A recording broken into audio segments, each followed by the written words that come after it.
Je, unaweza kufikiria maisha yako kuharibiwa kabisa kwa sababu tu mwanafunzi mmoja aliamua kusema uongo?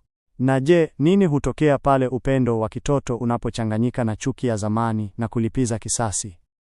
Katika nyumba ya kifahari ya mwanasheria mkuu na meneja wa benki, siri nzito imejificha nyuma ya tabasamu la familia tajiri.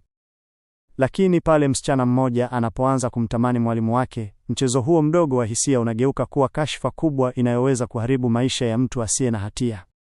Karibu kwenye simulizi ya usaliti, tamaa na uongo unaokaribia kumwangamiza mwalimu mmoja kabisa. Filamu inaanza katika nyumba ya kifahari ya familia ya Vanessa, binti wa tajiri, anayelelewa na baba yake ambaye ni mwanasheria mkuu pamoja na mama yake ambaye ni meneja wa benki.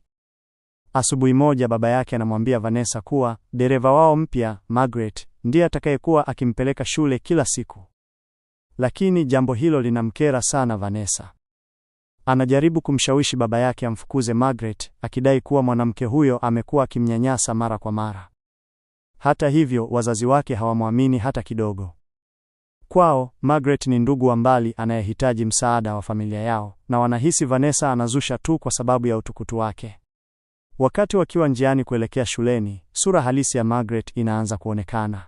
Akiwa ndani ya gari, Margaret anamrekodi Vanessa kwa simu yake huku akimcheka kwa dharau. Anamwambia kwa sauti ya kejeli, "Unafikiri wazazi wako wanakupenda sana? Hawakuamini hata neno lako moja." Mara moja anaeleza chuki yake ya miaka mingi. Anasema baba yake alikufa kwa kukosa msaada wakati baba yake Vanessa alipokataa kuwasaidia. Tangu siku hiyo, Margaret ameapa kulipiza kisasi. Na kwa macho yake, Vanessa ndiye njia rahisi ya kufanya kisasi hicho. Vanessa anafika shuleni akiwa na mawazo mazito kichwani.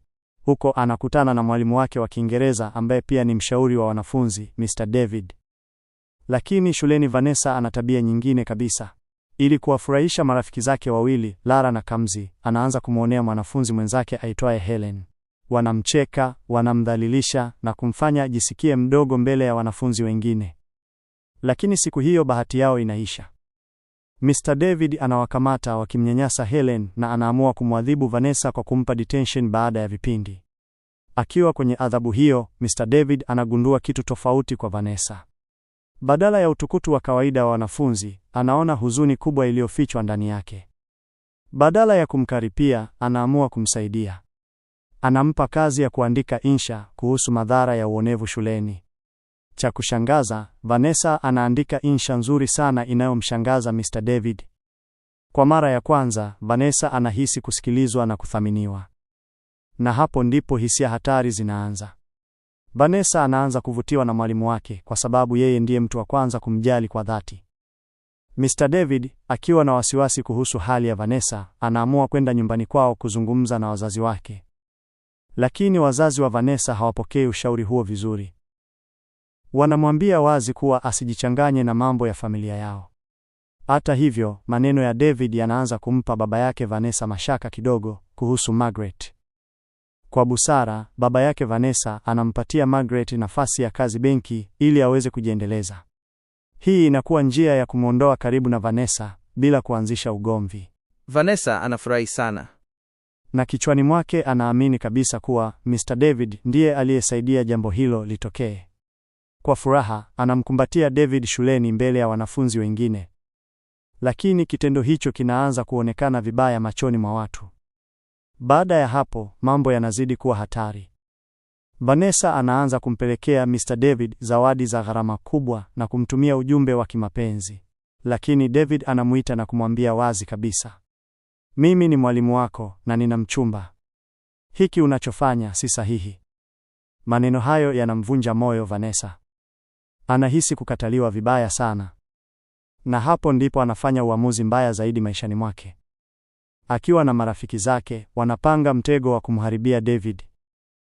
Siku moja Vanessa anajifanya kuzirai mbele ya mwalimu wake. David anapojaribu kumsaidia, ghafla Vanessa anamkumbatia kwa nguvu. Wakati huo huo marafiki zake wanarekodi tukio hilo kwa siri. Video hiyo inasambazwa haraka shuleni. Na inaonekana kana kwamba Mr. David ana uhusiano wa kimapenzi na mwanafunzi wake. Kashfa hiyo inalipuka kama moto. Uongozi wa shule unamsimamisha kazi Mr. David mara moja. Hali inakuwa mbaya zaidi pale mama yake Vanessa anapofungua kesi dhidi ya David kwa madai ya unyanyasaji wa kingono. Katika kikao cha bodi ya shule, Vanessa anaamua kusema uongo mkubwa. Anasema kuwa Mr. David ni mpenzi wake. Dakika chache tu zinatosha kuharibu kazi, heshima na maisha ya mwalimu huyo. Lakini baada ya muda, Vanessa anaanza kuona madhara ya uongo wake. Anagundua kuwa David amepoteza kila kitu kwa sababu yake. Hatimaye dhamira yake inamsuta. Anaamua kukiri ukweli kwa wazazi wake. Anaeleza mateso aliyopata kutoka kwa Margaret na jinsi alivyoanza kumpenda David kwa sababu alikuwa mtu pekee aliyemjali. Baada ya ukweli huo kujulikana, Margaret naye anakiri chuki yake ya zamani. Anafukuzwa kabisa kutoka kwenye familia hiyo. Mr. David anarudishiwa kazi yake pamoja na heshima yake. Lakini Vanessa na marafiki zake wanaadhibiwa kwa kusimamishwa shule kwa muda. Mwishoni mwa filamu, Vanessa anaenda kumwomba msamaha Mr. David. David anamwangalia kwa utulivu na kumwambia maneno muhimu sana. Sikutakiwa kuwa mpenzi wako, nilitakiwa kuwa mwalimu wako.